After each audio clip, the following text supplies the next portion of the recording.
So here we have a question. Someone got this from somewhere. Can it be kashered? So the rule about kashering is, one thing is that it has to be kashered on the same surface where the forbidden taste went in.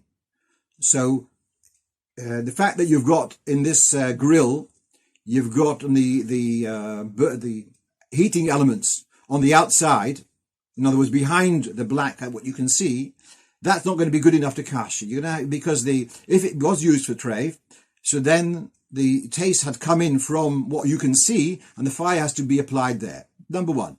Number two, with kashering, if it's a piece of equipment that would get ruined through kashering, so then you can't kasher it. In other words, even you want to take the risk. We're worried. The halacha is that we were worried that you might not do a good job because you don't want to ruin it. So the general, and then we have another thing about kashering. You can kasher with boiling water, and you can kasher with a flame. When the treif has been absorbed in a liquid form or through cooking, then you can kasher it with hot water. But if the treif has been absorbed without the medium of liquid, then you can only kasher it with fire. And so therefore, coming back to our case, we have here a grill. The only way to kasher it would be to take a blowtorch and to apply the blowtorch from the inside surface, usually because it's Teflon or similar non-stick surface, that's going to ruin it. And therefore, basically, it cannot be kashered. Having said all that, I'm looking at this, it looks like it's hardly ever been used. And therefore, I'd try to find out a bit more. It's a pity to waste such a good piece of equipment, but fine.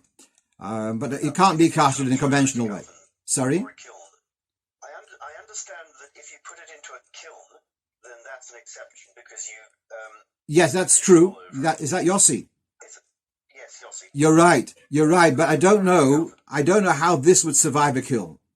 With all the plastic handles and all that, I think it'd come out rather flat. Well, that's my suspicion.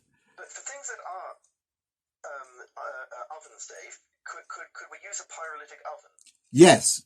So you could. There is this halacha of you can put stuff in a kiln, and in a sense, because a kiln is like you close your eyes, you hope for the best. You put there's no chance of you kind of interfering once it's inside the kiln. And therefore, even stuff which is a bit risky, you could kasher by putting them in a kiln. You could put even earthenware stuff, like China, you could put in a kiln.